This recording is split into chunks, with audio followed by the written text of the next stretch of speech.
In other news, just days ahead of the Knesset elections, former Prime Minister and opposition leader Benjamin Netanyahu publishing his new English autobiography titled Bibi, My Story. And so for a preview of some of the juicier revelations in the book, JNS editor Alex Traiman sat down for an exclusive interview with Netanyahu himself.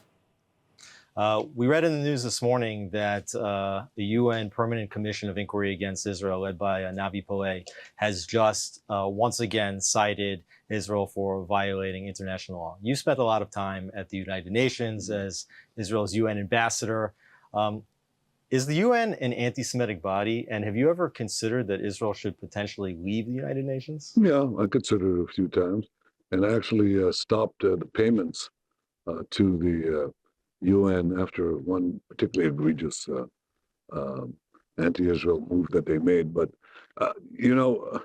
the best news I have is the best advice I got was from the Lubavitcher Rebbe, who told me shortly after I came there, and I described it in my book, came to serve at the UN, so I met him, and he said, "You're going into the house of lies."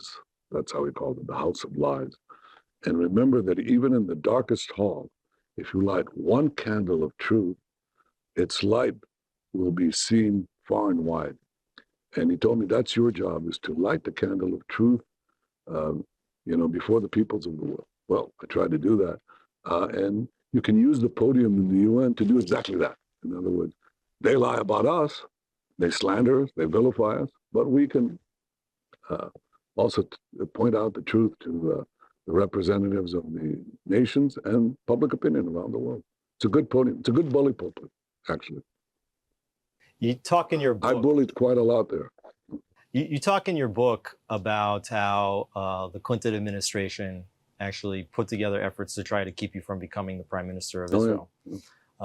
Bougie Herzog, who used to lead the Labor Party, had the V15 organization, which was supported by many Obama consultants to try to prevent you from retaining. No, State Department funds. Right. It's even worse.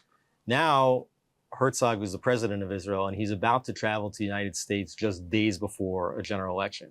Are you concerned about the potential U.S. election interference, and what would be your advice to Herzog on this trip? No, I don't have to give him advice. He's sufficiently worldly and experienced not to need it.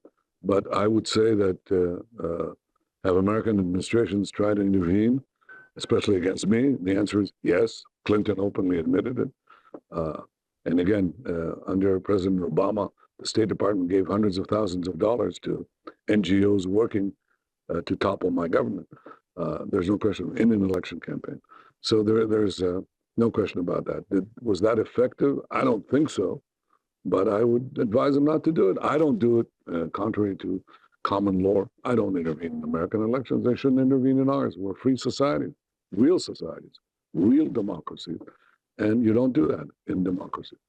Hi everyone, it's Emmanuel Kadosh. I wanted to invite you all to subscribe to ILTV+, where you can find our daily news and updates about Israel.